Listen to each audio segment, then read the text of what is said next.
I cannot, and you cannot forget about the human being that is doing that work. Because it's that human that is going to make it work, right? It doesn't happen without the human. And yet we pay so little attention to those softer things like looking after our nervous system, right? Like resourcing ourselves, like visualizing the success that we're going to have so it feels so real to us that we can kind of taste it, like celebrating every little single scary step.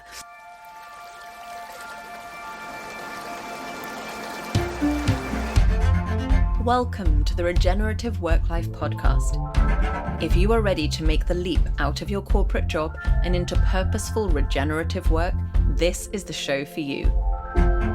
This journey you are embarking on means taking risks, going against the grain, overcoming challenges, and writing your own script. It takes entrepreneurial muscle, powerful vision, and a willingness to change. Here we go.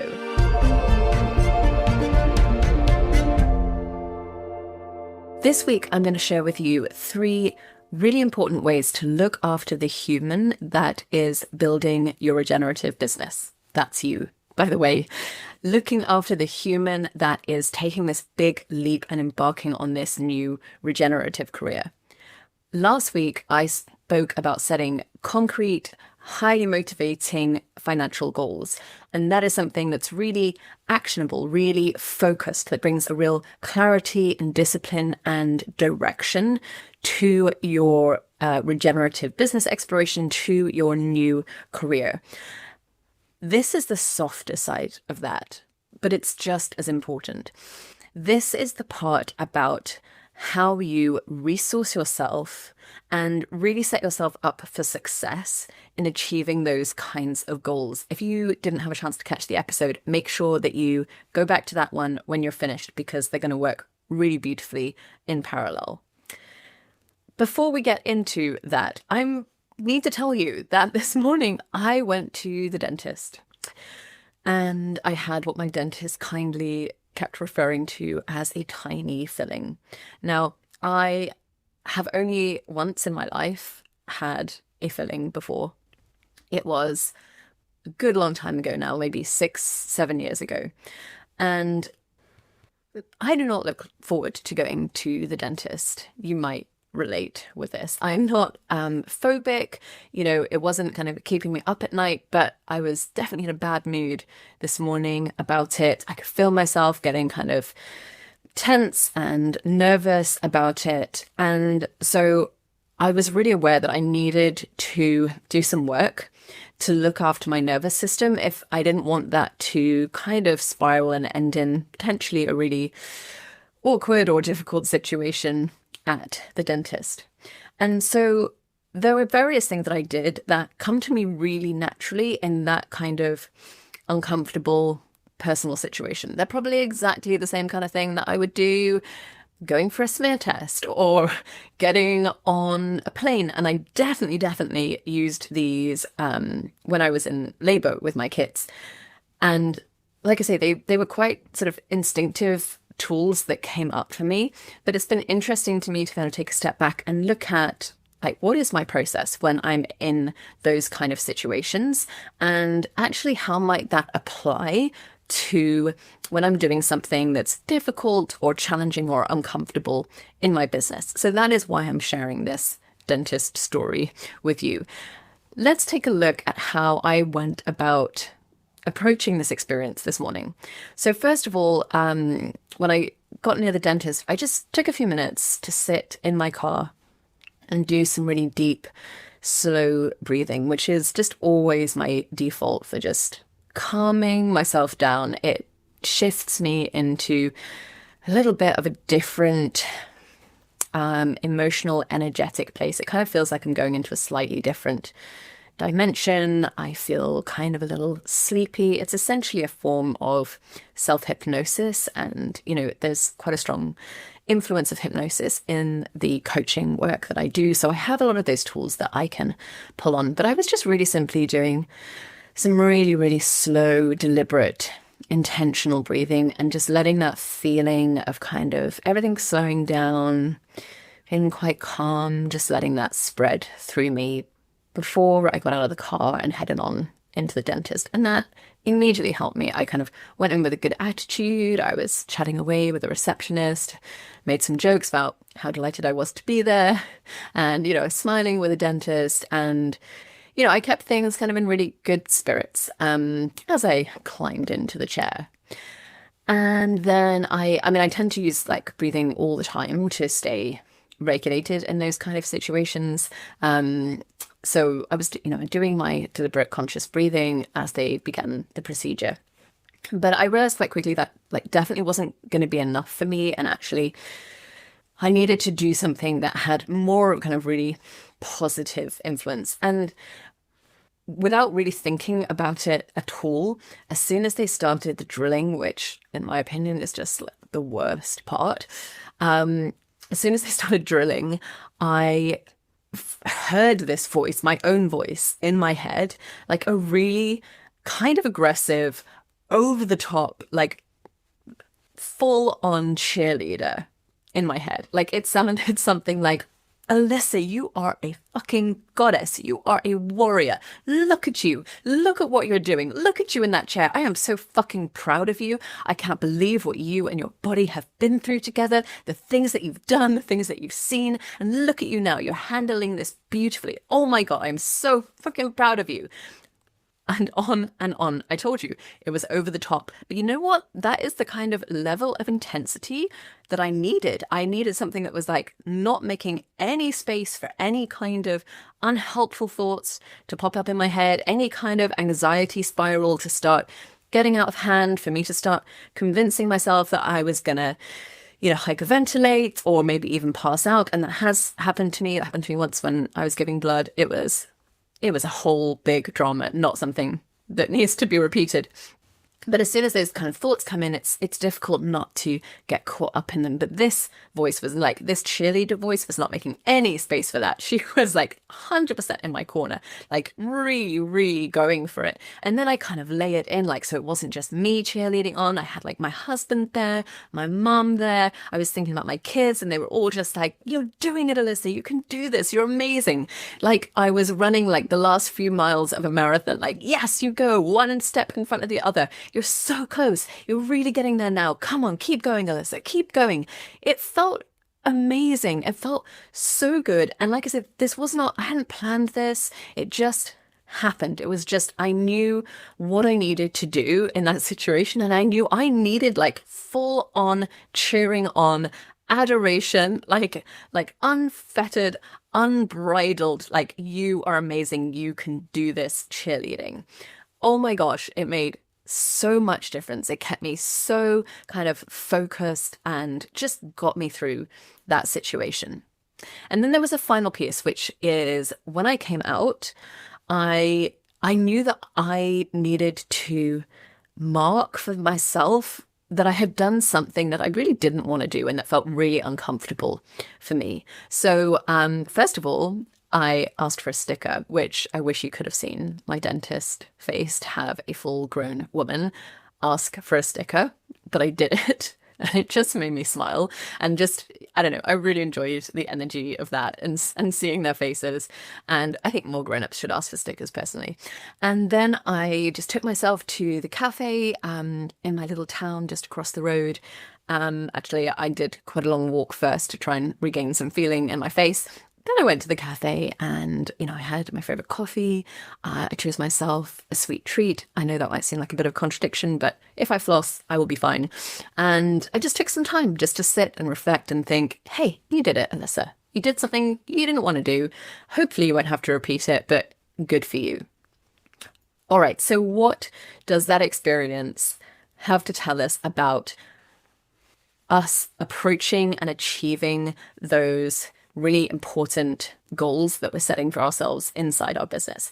How does that help us to navigate the real and significant challenges of stepping out of a very comfortable and defined framework of work within a corporate existence and going out there on our own, whether we're considering ourselves to be business owners or entrepreneurs, or we're taking a new direction in our career? There's so much unknown. There is so much new. We have to put ourselves out there in a way that we probably never have before. We have to be vulnerable. We have to take risks. A lot of that is really scary. And the temptation is when we commit to doing something, like we commit to that highly motivating financial goal, which again, I spoke in the previous episode about, we find that focus, we find that drive, we find that clarity, but we focus all of our efforts on the doing, on the work part of it, what we might think of like the technical side of doing it, so we're immediately like, okay, I've got to, for me, it's been like, I've got to create the content for this mini offer that I'm going to sell. I have to really think about my marketing. I have to upgrade a lot of things around like my sales page and my automations and do a lot of that kind of backroom stuff. Like I really want to be doing. And that's great. And I'm so grateful for how that financial goal is giving me that drive and focus. But I cannot, and you cannot forget about the human being that is doing that work. Because it's that human that is going to make it work, right? It doesn't happen without the human. And yet we pay so little attention to those softer things like looking after our nervous system, right? Like resourcing ourselves, like visualizing the success that we're going to have so it feels so real to us that we can kind of taste it. Like celebrating every little single scary step along the way, giving ourselves rest, giving ourselves opportunity to reflect and learn on what we've done. It's really tempting to think of those things as kind of, luxuries or distractions, or just think that we don't have the time to do it, but it's so fundamental. When you're in a dentist chair, it's a really interesting kind of intense example of this, because I wasn't doing any work. There was no technician work required of me. I had to open my mouth and lie still. That's it. Like the dentist is the expert. The dentist has the tools. The dentist knows the procedure. Like she was taking care of all of that. But it was my job to look after the human in the chair. I did have work to do, and that work was taking care of myself. So let's recap on those 3 ways that you can look after the human, that's you, as you take these really important steps forward in your business. And as you encounter these things, and it will be different for everyone. Maybe for you, it's sales or visibility or networking or having to reach out to people or fear of rejection. Like everyone is going to have their certain areas that feel a little bit like getting in a dentist's chair. And I want to make sure that you can meet those challenges in the best possible way, feeling so looked after, so supported, like you have a whole group of cheerleaders in your corner. So here is how you can do that. Number 1, put yourself into a little bit of a different dimension when you come to your work. Now, you may not have a lot of experience of self-hypnosis. That might even be a turn off thinking of it about that. But whatever it is you do, just make sure that you are doing some kind of preparation, some kind of mini ritual that signifies to yourself that you are now about to do this work. I think what most of us do, well, let me say, my mornings definitely look like a lot of like running around like crazy, trying to get 3 kids into their uniform with sun cream on, get them to brush their hair, remember who needs to take their guitar, who has a form that they have to take back, whose turn it is for reading books. Like we're always up against the clock. It's always a little bit crazy, get them to school, get back, think about how much I'm going to try and clean the kitchen before I get to work, try and grab a coffee, get into the office. Now, if I start work in that kind of space, that energy is going to feed into my work. It's going to feel frantic. It's going to feel rushed. It's going to feel stressful, intense. But all it takes for me is just like a few moments, normally just standing outside my office. So like the sun is on my face or, the wind is in my hair, and just doing a few really slow, intentional breaths. It takes maybe 30 seconds, and it just puts me into a different, calmer, more resource space as I come into work. So the first thing, prepare yourself, put yourself into a little bit of a different dimension, or just the right state for you for approaching work. Okay, number 2, Be your own over-the-top cheerleader. And I absolutely insist that however you do this, you keep the words over the top. This is not something that you should do in moderation. This is not something that you should do a kind of light version or hide away in a corner somewhere. It needs to be overt, unabashed, unashamed, full-on cheerleading. Now, for me, as I say, I can tap into that quite quickly. Like I can kind of close my eyes and I can hear my own voice, and I can, like, that dialogue comes really, really quickly for me. But there are all kinds of other ways that you can do this, and it's really just a kind of fun experiment to see what is it that works for you. Do you like to kind of write down affirmations? That's something I personally hate, but you might absolutely love it. So great, do it for you. Like, put post-its everywhere telling yourself that you're doing it, telling yourself how much you've achieved. Every single time you need some piece of evidence, like, surround yourself by evidence. And, you know, if you are someone who is, you know, you're more data driven, you're more scientific, like you don't resonate so much with kind of more spiritual dimension, great. Like, create yourself a data bank of all the points of evidence that prove to you that you are capable of doing this. Think of all the things that you've already achieved in your career. Think of all the times outside of work when you have done something amazing, incredible, when you've challenged yourself, when you've made a real impact and difference to somebody, and have that evidence, that base there, so you can put in a spreadsheet if you want to, and open up that spreadsheet and read it through and think, shit, I am amazing. I can do this. Look at all the things that I've already done. Yes, I can absolutely achieve this goal.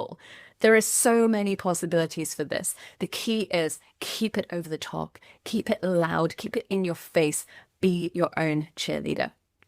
And finally, number 3, celebrate every single scary step. This is so important. If you don't celebrate when you do something challenging, you will stop doing challenging things. It's that simple. Because when you don't celebrate, think about what that feels like to your nervous system. Let's imagine your nervous system is like a little frightened child that is, climbing up something. And it climbs up something and there's no recognition that it's done it. It's climbed up the first few steps and there's just no recognition at all. It's just more steps and more steps. Let's think of it that way, right? It's trying to climb up a little ladder in a playground, but as it climbs, there's just more ladder, more ladder, more ladder. That's actually how most of us approach meeting challenges. We meet a challenge and we're like, okay, did it, next challenge. Did it, next challenge, right? Instead of stopping and celebrating. Like, you want to be that parent that's with that child going, look at you, you're doing it. Like, you're getting up there. Yes, I see how much you're concentrating. I see how well you balanced there, whatever it is. And it's really important here, and maybe this doesn't quite stand up in my child ladder analogy, but don't make something external your reward, right? So if you're doing something scary, like you're going to publicly talk about what it is that you want to offer within the world of regenerative work, and you've never spoken about it before, do not make the reward somebody else commenting and saying, I like that, or, someone emailing you and saying, yes, I got it, or any kind of externalities. You have to reward yourself, right? The thing that you're celebrating is the fact that you put it out there, not how it was received. So think really consciously. Maybe you have a list of different ways that you're going to celebrate. So you can just, as soon as you've done it, go to that list and think, what can I do today? Is it, I make my favorite drink? Is it, I don't know, I take a bath? Is it, depending on how big the thing is, that I'm going to go out for lunch, or I'm going to call a friend? Millions and millions of possibilities. The point is, don't leave this to the moment, because you will forget and you will put it off. So if you know you've got a challenge coming up, as soon as you set yourself that challenge, you know what that challenge is, alongside it, define the way that you're going to celebrate. So they're already locked in together. And if it's little mini challenges, then have yourself a mini celebration list, like that you can just quickly go to and go, yep, I'm going to celebrate that way. Maybe you have a sticker chart. As stickers are a bit of a theme for us today.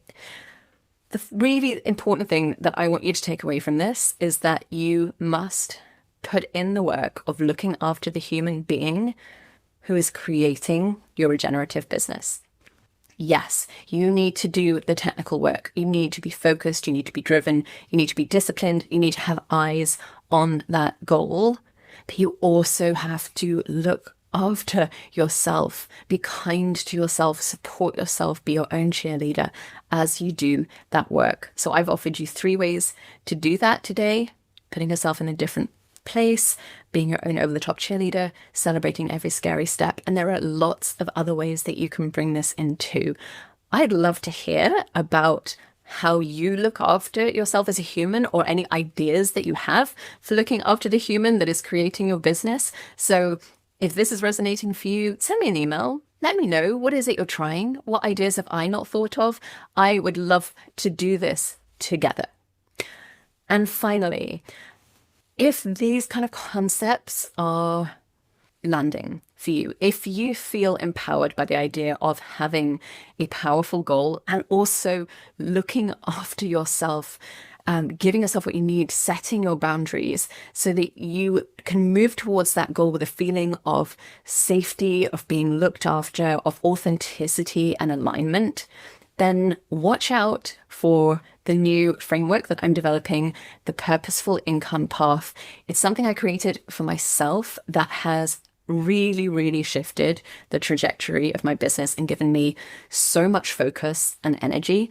It's really simple. You can go through this framework in less than an hour and feel that same shift for yourself. It works for you whether you are just dipping your toe into the very idea of regenerative work, or if you are feeling ready to take those first steps towards building a regenerative business. I am deep in the process of pulling all of that together right now. I hope it's going to be ready in the next couple of weeks. But if you want in, then please, again, email me, Alisa, ALISA, at regenerativeworklife.com, or reach out to me anywhere on LinkedIn or Instagram. Let me know that you want it, and I will make sure that you are one of the first to receive it with a special discount for those who jump in right away.